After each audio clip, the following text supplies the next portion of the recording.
श्री स्वामी समर्थ.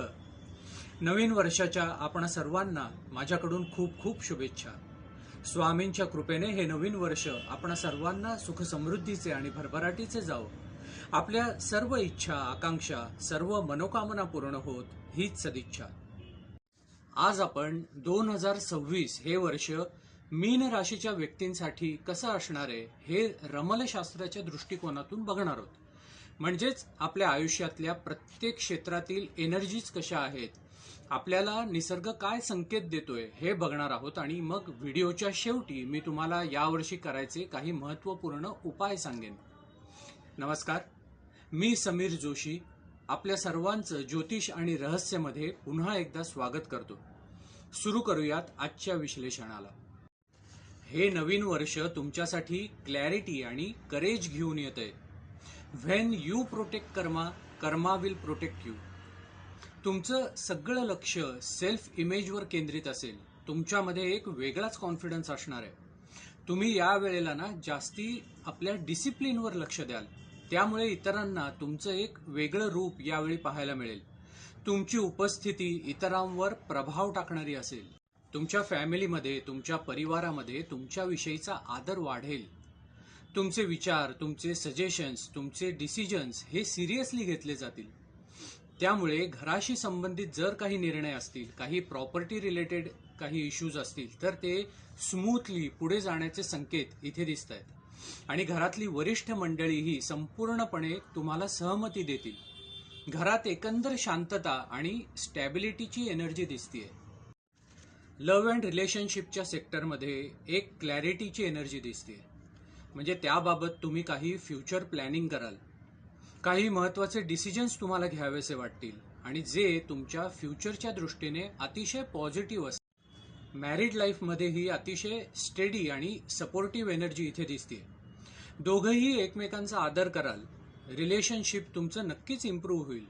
तुमच्यामध्ये जर काही मिसअंडरस्टँडिंग होत असतील, काही वाद असतील, तर तेही या काळात दूर होणार आहेत आणि एक अतिशय स्ट्रॉंग बॉन्डिंग आणि एकमेकांविषयीचा आदर वाढेल. आपल्या भावंडांबरोबर मात्र एक थोडीशी कम्युनिकेशन गॅप दिसते. त्यामुळेच त्यांच्याबरोबर संवाद साधताना थोडीशी काळजी घेण्याची गरज आहे. आपल्या करिअरच्या दृष्टीने पाहिलं तर थोडीशी स्लो प्रोग्रेस इथे दिसते. एफर्ट्स तुम्हाला जास्त घ्यावे लागतील. तुम्हाला जसे हवे तसे रिझल्ट्स मिळणार नाहीत. जे काही तुम्ही एक्सपेक्ट करत असाल त्याप्रमाणे रिझल्ट्स, त्याप्रमाणे आउटकम तुम्हाला मिळणार नाही. आणि काही प्रमाणात ऑफिसमध्ये पॉलिटिक्स सुद्धा तुम्हाला पाहायला मिळेल. पण तुम्ही पेशन्स ठेवा, कारण तुमचं लक फॅक्टर, तुमचं भाग्य या वर्षाच्या उत्तरार्धात ऍक्टिव्हेट होत आहे. आणि मित्रांचाही तुम्हाला सपोर्ट मिळणार आहे. तुमच्या इन्कममध्ये वाढ होईल आणि फायनान्शियल स्टॅबिलिटी परत येणार आहे. मात्र वर्षाच्या उत्तरार्धात. सुरुवातीचे काही दिवस मात्र थोडेसे पेशन्स ठेवा. यावर्षी सगळ्यात जास्त लक्ष द्यायची गरज आहे ती म्हणजे तुमच्या हेल्थकडे, तुमच्या आरोग्याकडे. कामाच्या ओव्हर एक्झर्शनमुळे येणारा थकवा इथे दिसतोय आणि काही अचानक आलेल्या खर्चामुळे आलेलं मेंटल डिस्टर्बन्स इथे दिसतोय. आपल्या रागावर कंट्रोल ठेवा आणि ही सिच्युएशन टेम्पररी आहे हे लक्षात असू द्या. योग्य आहार, नियमित व्यायाम आणि पुरेशी झोप अतिशय आवश्यक आहे. आपलं जे काही डाएट आहे ते स्ट्रिक्टली फॉलो करा. या वर्षाचा शेवट मात्र अतिशय सुंदर आणि एका पॉझिटिव्ह नोटवर होतोय. फायनान्शियल रिकव्हरी, इमोशनल स्टॅबिलिटी आणि बॅलन्स्ड लाईफ आणि मेंटल पीस अशा एनर्जीज इथे दिसत आहेत, जे नक्कीच तुम्ही डिझर्व करता, नाही का? आता यावर्षी करण्याचे काही महत्त्वपूर्ण उपाय आपण बघूयात. रोज सकाळी 11 वेळा गायत्री मंत्राचा जाप करा. याच्यामुळे आपल्याला इमोशनल स्टॅबिलिटी येते. सोमवारी नारळाच्या पाण्याने शिवलिंगावर अभिषेक करा. यामुळे तुम्हाला प्रोटेक्शन मिळतं. आणि ओम सर्व बाधा विनिर्मुक्तो धनधान्य सुतान्वितः मनुष्यो मत्प्रसादेन भविष्यती न संशयः या मंत्राचा जाप करा.